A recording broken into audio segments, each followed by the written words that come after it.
Hello and welcome. Today we're working on a capital budgeting problem starting with a cash flow model. So if you're taking a class or you need to figure out how to do capital budgeting, then sometimes you have to start with a problem and then figure out the income statement and then the operating cash flows to work your way through the entire problem. So this is a little more in depth than our previous problems. So check out our playlist for capital budgeting. Now, if you're new here, my name's Jeff from Finally Learn, where I teach financial literacy. I do everything just showing you how to do it on Excel. So let's say we have an equipment that we think we can purchase for $2.4 million. We're going to put that as $2,400. We're going to drop off the last three zeros, and it has a useful life of 6 years. And so what is our straight line depreciation? The only thing that's really not given here in this case is 2,400 divided by 6, and we're going to have annual depreciation of $400 a year, or really it's $400,000. Now, when we buy this equipment, we're going to need more inventory and spare parts and things like that. So we're going to need an increase in net working capital in the amount of $250,000. And we think our sales in year one is going to be $1,250, or $1.25 million. And we think that the sales will grow year over year at 7.5%. And we have estimates here for our income statement where our cost of goods sold is going to be 40% of our sales. Our G&A, or general and administrative, is going to be 12% of our sales. Our tax rate is going to be 30% of our EBT, or earnings before tax. We think our cost of capital, or the weighted average cost of capital, is 10%. And at the end of the 6 years, we think we can sell that equipment that's going to be fully depreciated down to zero for $300, $300,000 here in this case. So here's what we're going to do. We're going to do calculate net income, calculate a little income statement for each year, and then we're going to take depreciation and add it back to net income to get operating cash flow. So I've set up a little chart here for us. And so year zero, we'll get to that in just a minute, but let's do the 6 years to get the net income and then ultimately operating cash flow. So here we're going to point to our sales of $1,250.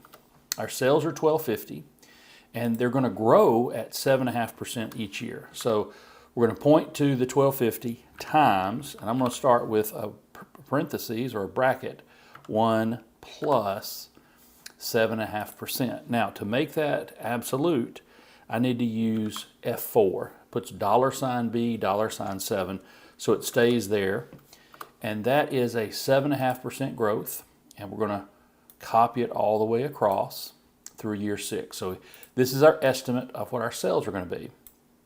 Now, our cost of goods sold is going to be a steady 40%.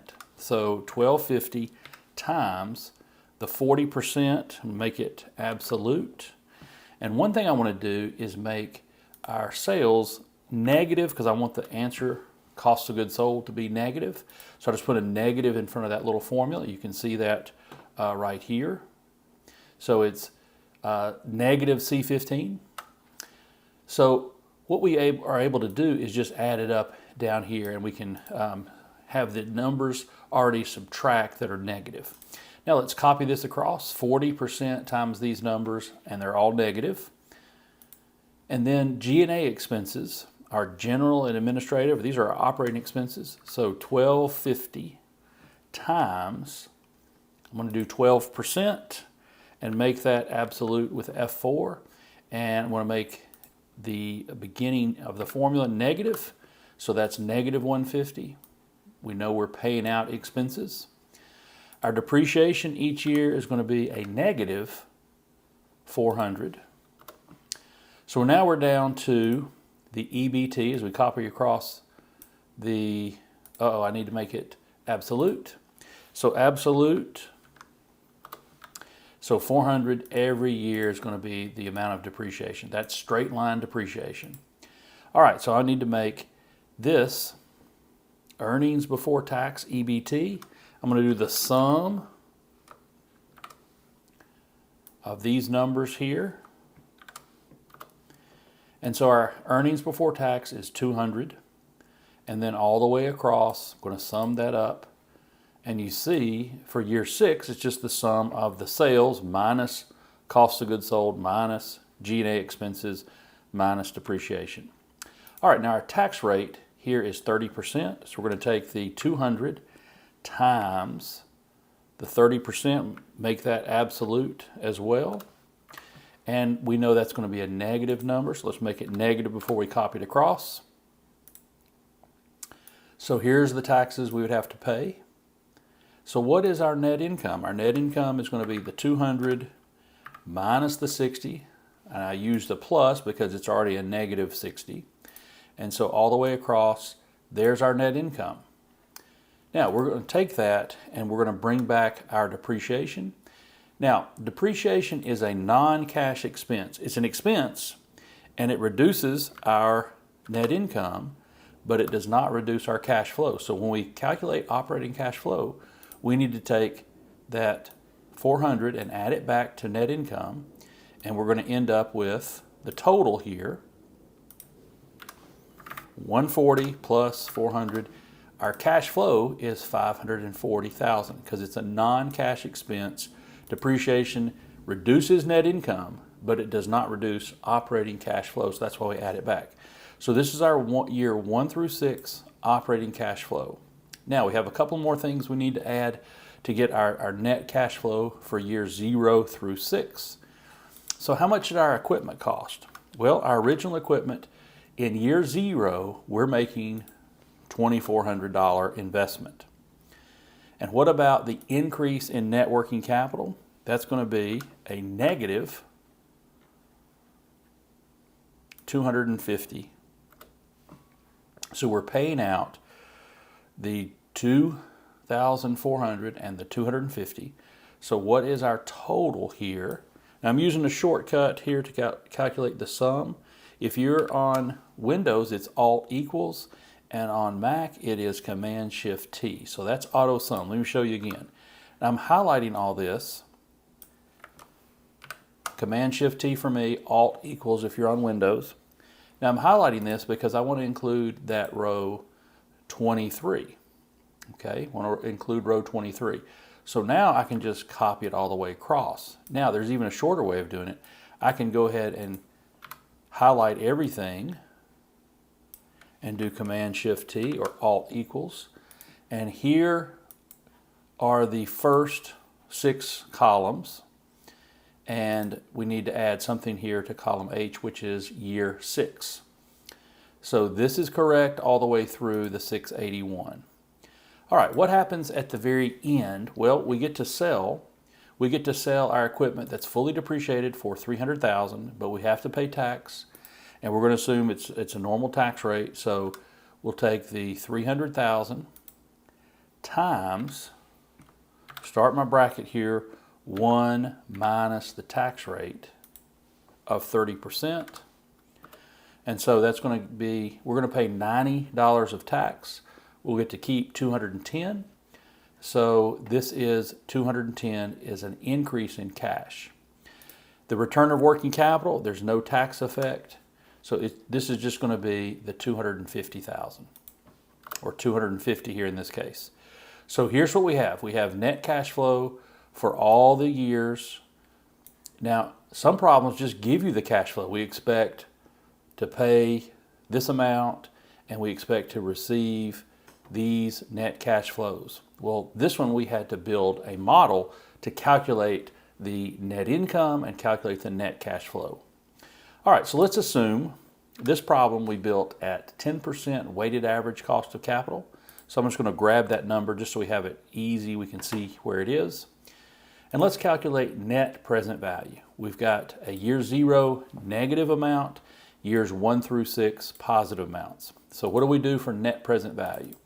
So we're going to search for net present value, and the rate is 10%, and the values are, I'm going to grab years 1 through 6. Now this gives us the present value of the cash flows. To make it net present value, I've got to subtract out the 2650. Since that's negative, I'm going to add the negative 2650. That's the same thing as subtraction. And so what we have is our net present value is positive 297. Since it's positive, we're going to accept. All right, so that means our actual return is a little bit higher than 10%. We can calculate that number directly. That number is internal rate of return. So IRR is our formula. And we're just going to grab all the values and hit enter. Well, the internal rate of return is 13.32%. So this problem, we would accept it because not only is the net present value positive, that means we earn more than 10%. We actually can calculate that number directly. We earn 13.3%, assuming all our estimates are correct, right? Remember, this is all a big estimate. Based on our inputs, we get this decision here. Now we can do two more things real quickly. We'll do the profitability index and the payback period, and then we'll figure out the weighted average, if it changes over time, if our required return changes, how does that affect net present value? Now, the weighted average cost of capital does not affect the internal rate of return, but it does affect the net present value. All right, so let's do profitability index. We're going to go back and do the net present value. The net present value at 10% with the values of years 1 through 6. So that's our profitability number. Then we take and divide by the original 2650. So we had the present value of those years of numbers, and we divide by the 2650. Let's go back and look at this. We took the present value of those numbers divided by a positive 2650, and so that means for every dollar we invest, we've earned like $1.11. That's the profitability index. The payback period, we need to calculate cumulative cash flows. To do cumulative cash flows, we start with the first year, we have negative 2650, and then we take that year and add all the next year's calculations. We're going to take the 540. And so now we're slowly paying off our original investment. So finally, after year 1, 2, 3, 4, in year 5, we actually get our money back on a discounted way. So this is the payback period. This is the year 4, so we're going to take a year 4 plus, we're going to take a negative 291, so negative, it makes it positive, divided by the 681, so it gives us the partial year. So the partial year is going to be the payback of 4 full years and a half a year, basically 4.43 years. All right, now, at 10% weighted average cost of capital, our net present value was $297. What if we calculated at different weighted average cost of capital? We can change this number and see, but let's do a little table here. We can see the effect of the cost of capital on the net present value. All right, so let's calculate it at 0, and we'll copy it down. We're doing it at 2%, 4%, 6%, so on. So we need to calculate NPV, and the rate, we're just going to point to the 0%. And then for the values, years 1 through 6. Now I need to make those absolute value. So dollar signs, and we'll hit done. Now this gives us the present value of the cash flows. And then we're going to subtract out the 2650, which also we need to make it absolute. So at 0% weighted average cost of capital, which is not realistic, everyone has cost of capital, it's not 0, then that is just simply the cumulative cash flows. But what if it were at 2%? Well, at 2%, it's the same numbers. We're taking years 1 through 6. At 2% discount, subtract out the original 2650, and so that means we have a net present value of $12.59. And if we copy that all the way down, let's see what we see. As the cost of capital goes up, as the required return goes up, the net present value goes down until at 12% it's still positive, at 14% it becomes negative. Now we know this because right here in between the 12 and the 14 is 13.3. That's the point where we would have a zero net present value. Any cost of capital less than 13.3 would be positive. The net present value would be positive, and anything above 13.3, the net present value would be negative. So you see, what if we required a 10% return? Well, it's 297, we just got that. What if we require a 12% return? Well, 12% means it would be 112, and we still would accept. If we required a 14% return, we would reject because the net present value is negative. Hey, thanks for watching. We'll see you in the next video.